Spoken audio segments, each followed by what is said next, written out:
하나님의 말씀 같이 봅니다. 사도행전 15장 30절부터 35절의 말씀을 같이 보겠습니다.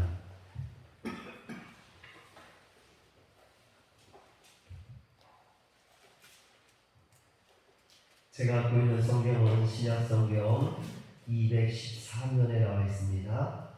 사도행전 15장 30절부터 35절의 말씀을 기록합니다. 그들이 작별하고 안디옥에 내려가 무리를 모은 후에 편지를 전하니 유다와 실라도 선지자라 여러 말로 형제를 권면하여 굳게 하고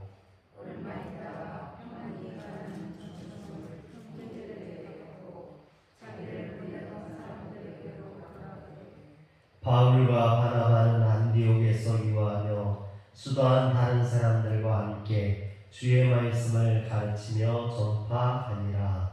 아멘. 할렐루야. 오늘도 하나님의 은혜가 우리 성도님들과 성도님들의 가정에 또 자녀들에게 충만하게 임하기를 주의 이름으로 축원합니다. 모든 교회들이 꿈꾸는 가장 이상적인 교회는 초대교회입니다. 그런데 그 초대교회 가장 큰 특징을 사도행전 4장 32절에 보면 믿는 무리가 한 마음과 한 뜻이 되어 모든 물건을 서로 통용하고 자기 재물을 조금이라도 자기 것이라 하는 이가 하나도 없더라 했습니다. 즉 많이 가졌거나 혹은 적게 가졌거나 따지지 않고 모든 교인들이 서로 지닌 것을 통용하는 유무상통의 삶을 살았다는 것입니다. 이것이 초대교회의 가장 큰 특징이었죠. 근데 여기에서 통용으로 번역된 헬라어 코이노스는 본래 공동의 이런 뜻을 갖고 있습니다. 그런데 마가복음 7장에 보면 예수님을 올무에 빠뜨리기 위해 호시탐탐 기회를 엿보던 바리새인들과 서기관들이 예수님의 제자들이 손을 씻지 않고 빵을 먹는 것을 트집 잡는 그런 장면이 나옵니다. 유대인들은 식사하기 전에 철저하게 손을 씻었는데요. 그것은 어떤 청결을 위한 그런 목적이 아니라 종교적인 전통을 따르기 위해서입니다. 손을 씻지 않고 음식에 손을 대면 그 더러운 손을 통해서 음식이 부정하게 되고 또 그 음식을 먹으면 부정한 음식을 먹음으로 그 사람까지도 부정하게 된다라고 생각했던 겁니다. 그런데 이것은 성경에서 말하고 있는 부정한 것이 아니라 바로 그들의 조상으로부터 내려온 그런 전통이었습니다. 유대인들은 이처럼 조상으로부터 내려온 전통을 마치 하나님의 말씀처럼 그렇게 귀하게 여겼던 겁니다.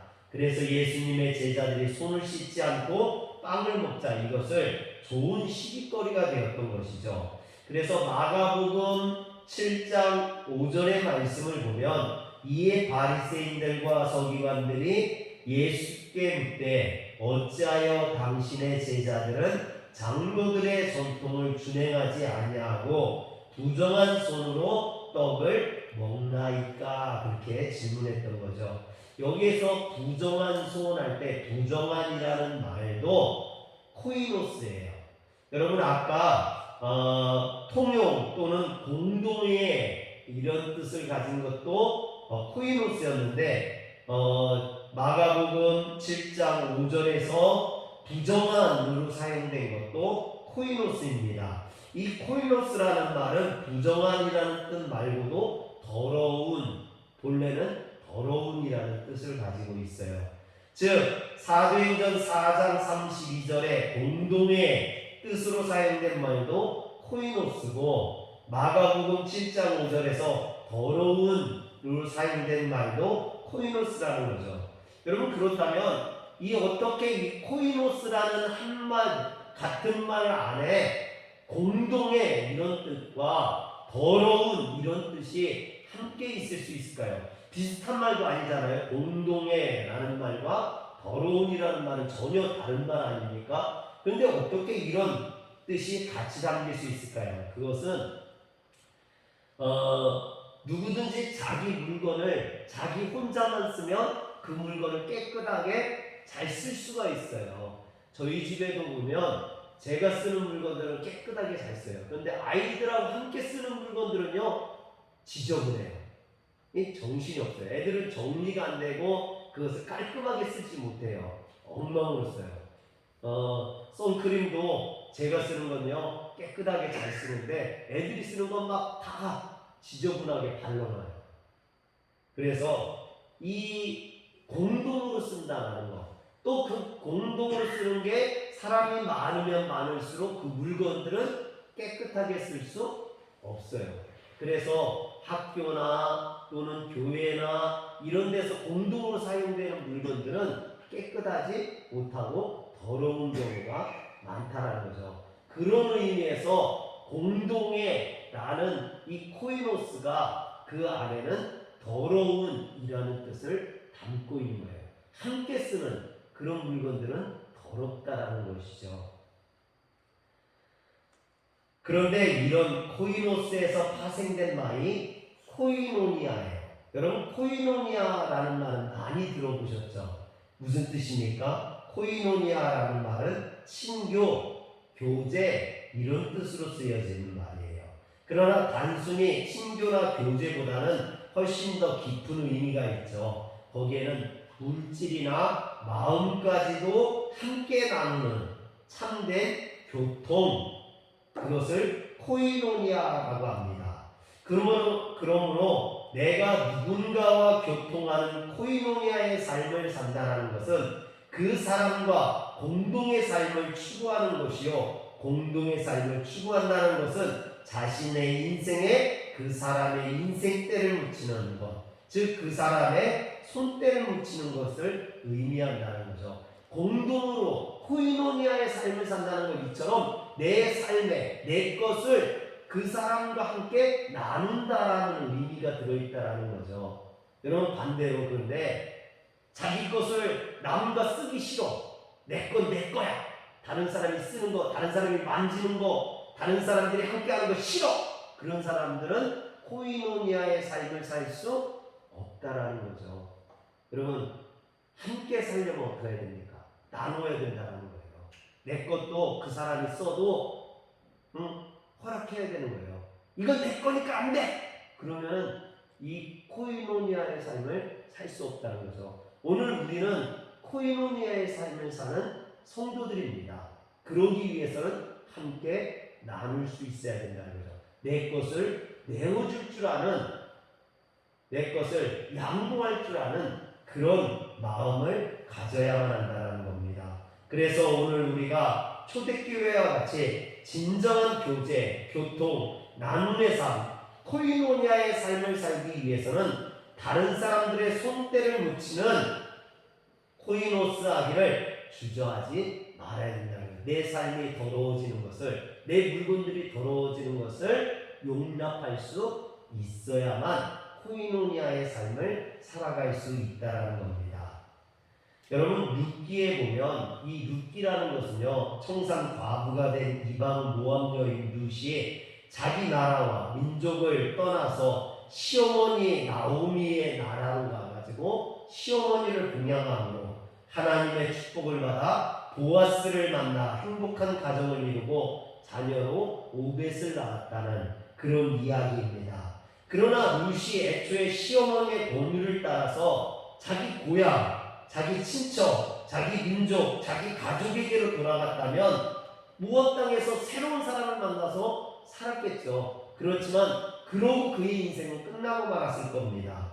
그러나 룻이 시어머니의 만류에도 불구하고 끝까지 시어머니를 따라 베들레헴으로 갔던 이유가 뭡니까? 그것은 내가 시어머니를 모시겠습니다, 이것도 있지만 내가 시어머니가 믿는 그 하나님의 백성이 되어서 그 하나님의 백성과 함께 살겠다라는, 코이노니아 하겠다라는 그런 믿음을 보였던 거죠. 그래서 룻기 1장 16절과 17절에 보면 룻이 뭐라고 하냐면, 룻이 이르되 내게 어머니를 떠나며 어머니를 따르지 말고 돌아가라 강권하지 마옵소서. 어머니께서 가시는 곳에 나도 가고 어머니께서 머무시는 곳에 나도 머물겠나이다. 어머니의 백성이 나의 백성이 되고 어머니의 하나님이 나의 하나님이 되시리니 어머니께서 죽으시는 곳에서 나도 죽어 거기 묻힐 것이라. 만일 내가 죽는 일 외에 어머니를 떠나면 여호와께서 내게 벌을 내리시고 더 내리시기를 원하나이다. 즉 어머니와 나는 코이노니아의 삶을, 어머니의 하나님과 어머니의 백성들과 나는 함께 살고 싶다라는 이런 소원을 말하는 겁니다. 이런 룻의 믿음을 하나님께서 축복해 주셨던 것이죠. 그래서 예수님을 닮은 사람 보아스를 만나게 해주시고 그의 기업을 누리게 하시고 보아스의 사이에서 오벳을 낳았죠. 여러분, 이 오벳이 누굽니까? 이스라엘의 최고의 왕이라고 하는 다윗의 할아버지가 되죠. 여러분, 또 이 오벳의 자손에서 다윗만 태어난 게 아니라 오벳의 계보에서 예수 그리스도가 오시게 되는 이런 구원받은 족보에 누가 들어갑니까? 룻이 들어가게 되는 거죠. 그 이유는 단 한 가지입니다. 하나님 앞에 이런 코이노니아의 삶을 살겠다고 고백했기 때문이죠. 이처럼 하나님께서는 하나님과 또 하나님의 백성들과 교통하는 코이노니아의 삶을 살기를 원해 자신을 기꺼이 코이노스하는, 자신을 기꺼이 더러움에 내어줄 수 있는 사람들을 사용하신다라는 겁니다. 그래서 그리스도인들을 한마디로 표현하면 하나님과 사람들과 코이노니아의 삶을 살기 위해 자신을 더럽힐 줄 아는 코이노스의 길을 가는 사람이라고 말할 수 있습니다. 할렐루야. 사랑하는 성도 여러분, 여러분들은 이처럼 코이노니아의 삶을 살기 위해서 자신을 더럽힐 수 있는 사람입니까? 내 손을 더럽힐 수 있다. 그 얘기는 뭡니까? 내가 섬김과 봉사를 할 수 있느냐는 거죠. 다른 사람을 섬기기 위해서 내에게 구정물을 묻힐 수 있는 그런 사람이냐는 겁니다. 여러분, 섬기며 살려면 어떻게 해야 됩니까? 다른 사람을 봉사할 수 있어야 되는 거죠. 함께 살기 위해서는 그런 거예요. 나만 편하려고 들으면 그건 함께 코이노니아의 삶이 되지 않아요. 여러분, 그런 사람은 싫어해요. 먹을 때는 와서 좋다고 먹고, 뭐 일할 때는 빠지고 도망가는 사람, 그런 사람하고는 누구도 함께하고 싶지 않은 거죠. 그런 사람하고는 진짜 코이노니아의 삶을 살 수 없는 겁니다. 오늘 예루살렘 공회가 끝나고 안디옥 교회 목회자였던 바울과 바나바, 그리고 예루살렘 공회에서 직접 파견한 유다와 실라는 안디옥 교회까지 와서 예루살렘 공회의 판결문을 전달합니다. 전달할 뿐만 아니라 그것을 설명하고 여러 말로 권면하여서 안디옥 교회 성도들이 믿음 위에 더욱더 굳게 서게 했다라고 32절에 말하고 있죠. 그러자 안디옥 교회 이방인 그리스도인들 모두가 다 기뻐하게 됩니다. 그리고 나서 33절에 보니까 얼마 있다가 평안히 가라는 전송을 형제들에게 받고 자기를 보내던 사람들에게로 돌아가게 됐습니다. 여기서 자기를 보내던 사람들은 누구를 말하냐면 예루살렘 공의회를 의미하죠. 즉 유다와 실라는 안디옥 교회에 와가지고 이방인 그리스도인들에게 예루살렘 공의회의 판결문을 전달하고 그들을 권면하고 그들에게 그것에 대해서 설명해서 그들을 모두 다 복음 가운데 서서 기쁘게 함으로 자신들의 일을 마친 거예요. 그리고 예루살렘으로 돌아갔다 이 말이에요. 그런데 34절에 보면 여러분 성경에 뭐라고 되어 있어요? 34절에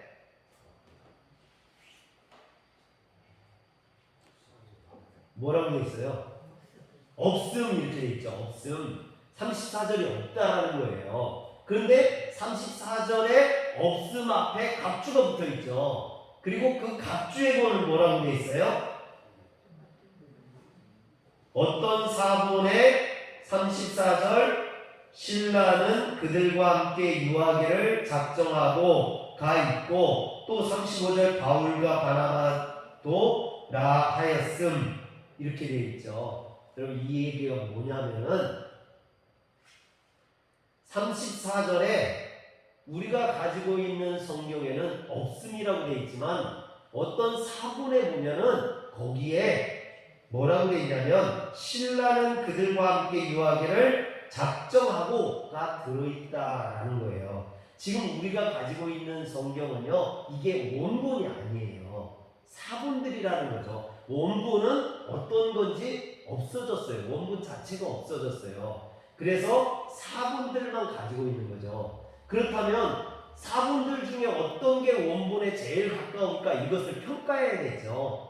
여러 가지 사본이 있으니까 그 중에서 어떤 게 원본에 제일 가까우냐, 이걸 평가할 때 기준들이 있어요. 첫 번째 기준은 뭐냐면은 시기적으로 오래된 것일수록 원본에 가깝다는 거예요. 사본들 중에 시간적으로 오래된 것일수록 더 원본에 가까울 수밖에 없는 거죠. 또 그 내용이 긴 것보다는 짧은 것일수록 원본에 가깝다라는 거예요. 왜? 시간이 지나면서 자꾸 거기에다 뭘 첨가하거든요. 빼지는 않지만 첨가할 때가 많다라는 거예요. 그래서 원본일수록 짧은 것일 경우가 많다라는 겁니다. 그리고 또 쉬운 내용보다는 어려운 내용일수록 원본에 가깝다라는 거예요. 왜냐하면 옛날 사람들이 쓴 말들은 어려운 말들로 써놨어요. 근데 요즘 사람들은 그 어려운 말들을 풀어서 써놓죠. 그래서 어려운 말일수록 옛날 것일까, 원본일 가능성이 많다라는 겁니다. 이런 기준으로 원본에 가까운 것들을 판단해요. 그런데 어떤 사본에 보면 34절 각주에 달린 이 부분이 원래 사본들에는 없는데 어떤 사본에만 있다라는 거죠. 그 이야기는 필사자가 나중에 첨가한 부분, 그러니까 이 부분이 없던 것을 필사자가 이 성경의 해석을 위해서 써놓은 부분이라는 겁니다. 그래서 바울과 실라와 함께 2차 전도여행을 떠났다라는 말이 40절에 나와요. 여러분 40절과 41절을 볼까요? 바울은 신라를 택한 후에 형제들에게 주의 은혜의 부탁함을 받고 떠나 수리아와 길리기아로 다니며 교회들을 견고하게 하니라. 이 말이 뭐냐면요, 여러분 왜 34절에 필자가 여기에다가 어떤 그 필사자가 거기에다 첨가를 해놨느냐, 그 이야기는 우리가 가지고 있는 성경의 말씀이 모순된다라는 거예요. 34절의 말씀, 34절에 뭐라고 했습니까? 얼마 있다가 평안히 가라는 전송을 받고 형제들에게 떠났다 그랬어요. 분명히 신라가 안디옥에서 떠났다라고 되어 있는데 40절과 41절에 보면 신라가 누구랑 다시 2차 전도여행을 떠나요? 바울과 2차 전도여행을 떠난다는 거예요. 즉 34절의 말씀과 40절의 말씀이 모순된다라는 거예요. 분명히 신라는 안디옥에서 예루살렘을 떠났는데 2차 전도여행을 바울이 떠날 때 거기에 신라가 따라갔다는 게 있는 거예요. 이런 모순된 것을 설명하기 위해서 34절에 우리가 없던 것에 필사자가 첨부를 한 거예요. 뭐라고 첨부를 했느냐? 신라가 안디옥에 남았다, 이렇게 첨부를 하는 거죠. 여러분 이것으로 보건대 신라가 예루살렘에 돌아가려다가 바울의 권유로 안디옥에 남아있다가 바울의 2차 전도여행을 동행했을 가능성이 있는 거죠. 그러나 이건 정확한 건 아니라는 거예요. 만약에 이게 아니라면은 신라가 예루살렘으로 돌아갔다가 다시 짐을 챙겨서 안디옥으로 와가지고 바울의 2차 전도여행을 따라갔다는 것이 되겠죠.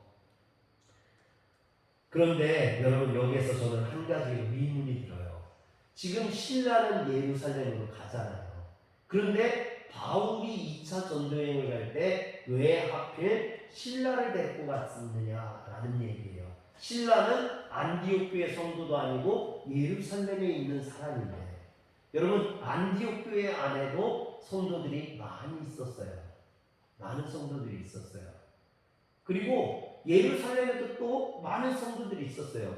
그런데 바울이 굳이 2차 전도여행을 떠날 때 왜 하필 신라를 데리고 갔느냐는 거죠. 바울이 전도여행을 떠나면서 자기 신과 함께 전도여행을 갈 사람을 뽑을 때 여러 가지 이유로 뽑겠죠. 첫째는 이 바울과 신라가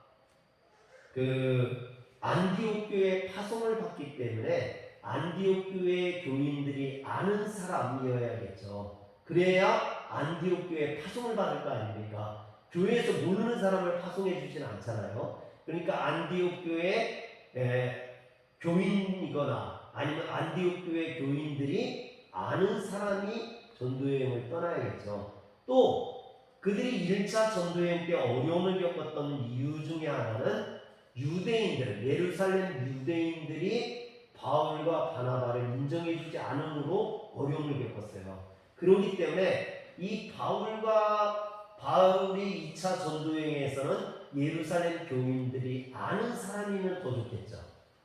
어떤 권위가 있는 사람이면 더 좋겠죠.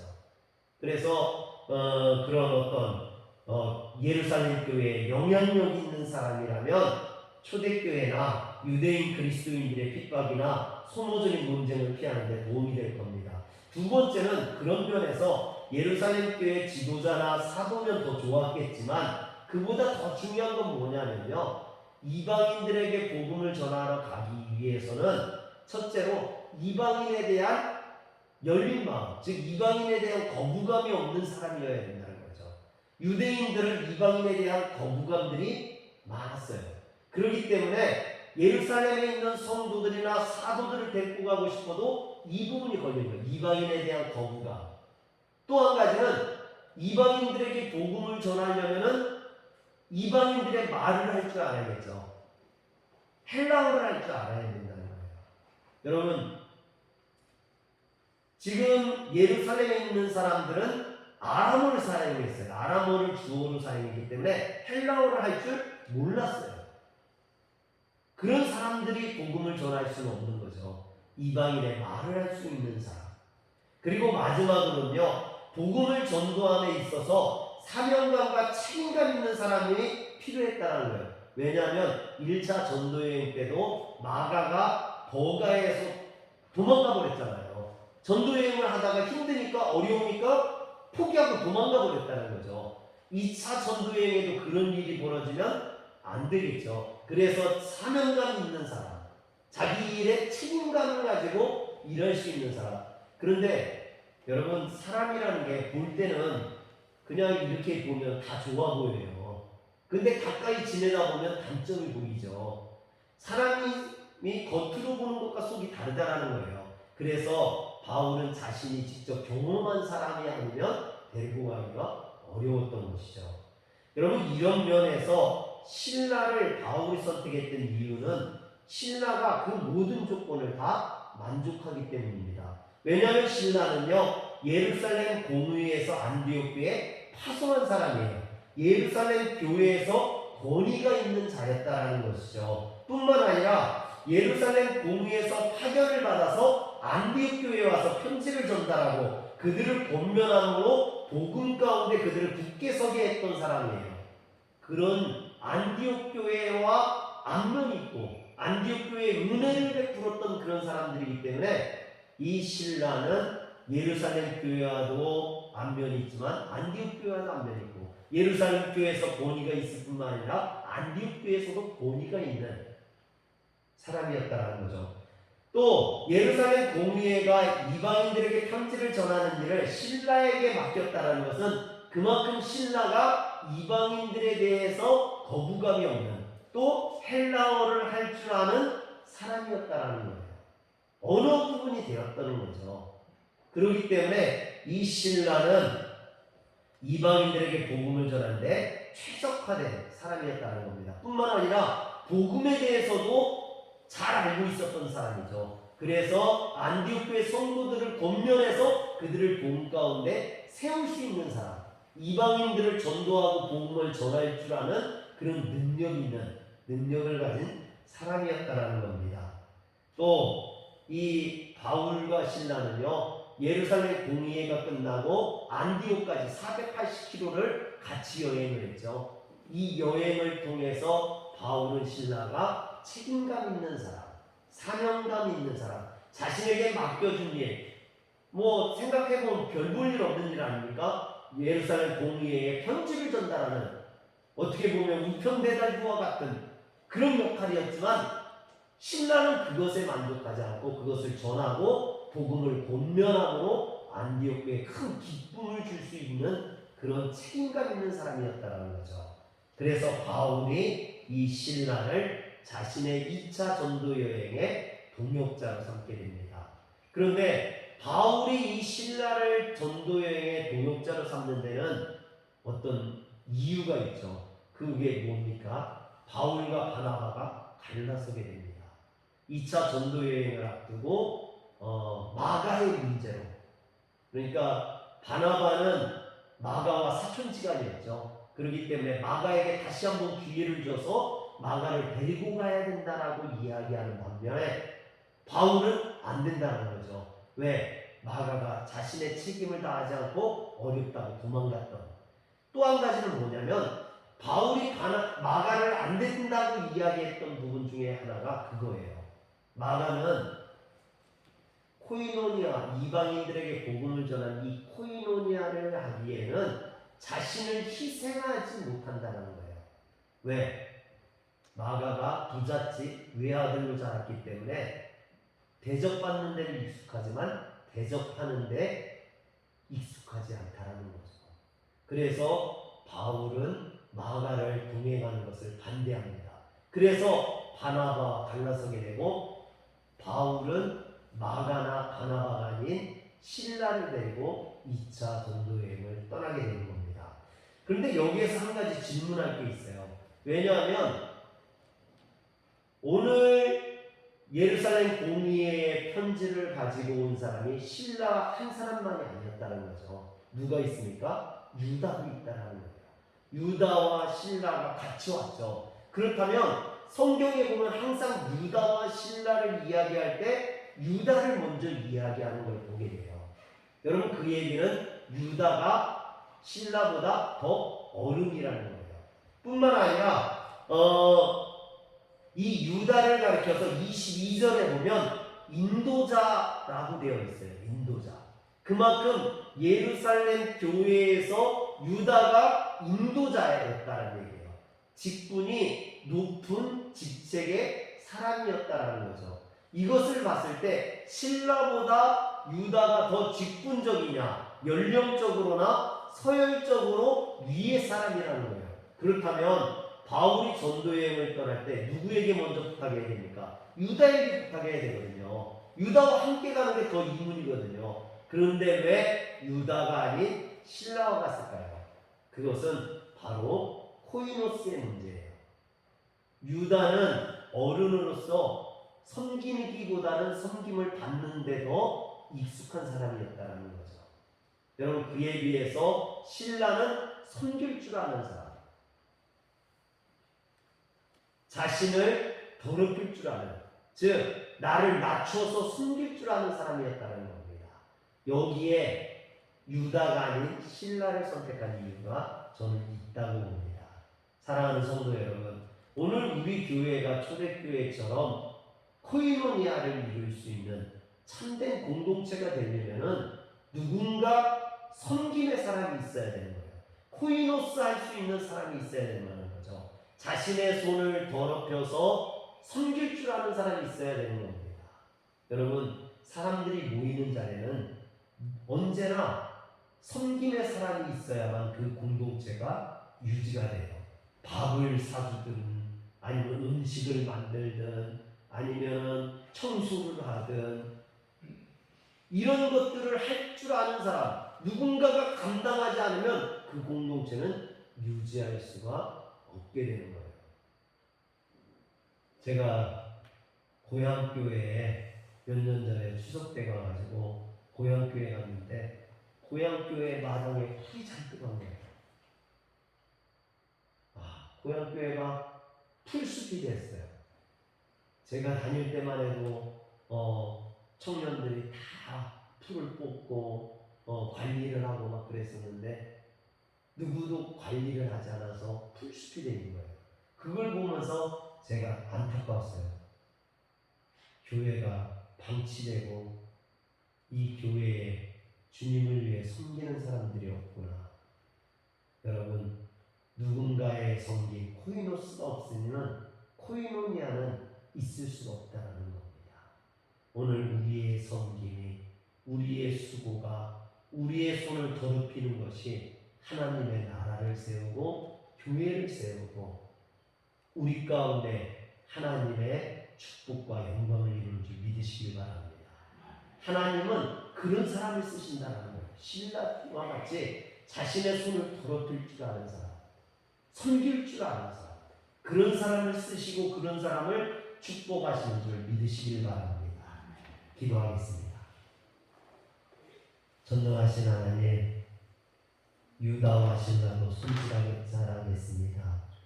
그들이 주님을 위해, 교회를 위해 자신의 손을 더럽히고 사람들을 섬길 줄 아는 사람이었습니다. 그런 사람이 하나님의 일에 쓰임받았던 것처럼 오늘 우리가 하나님을 위해 또 교회를 위해 섬기는 자가 되게 하여 주시옵소서. 우리 주 예수님의 이름으로 기도합니다. 아멘.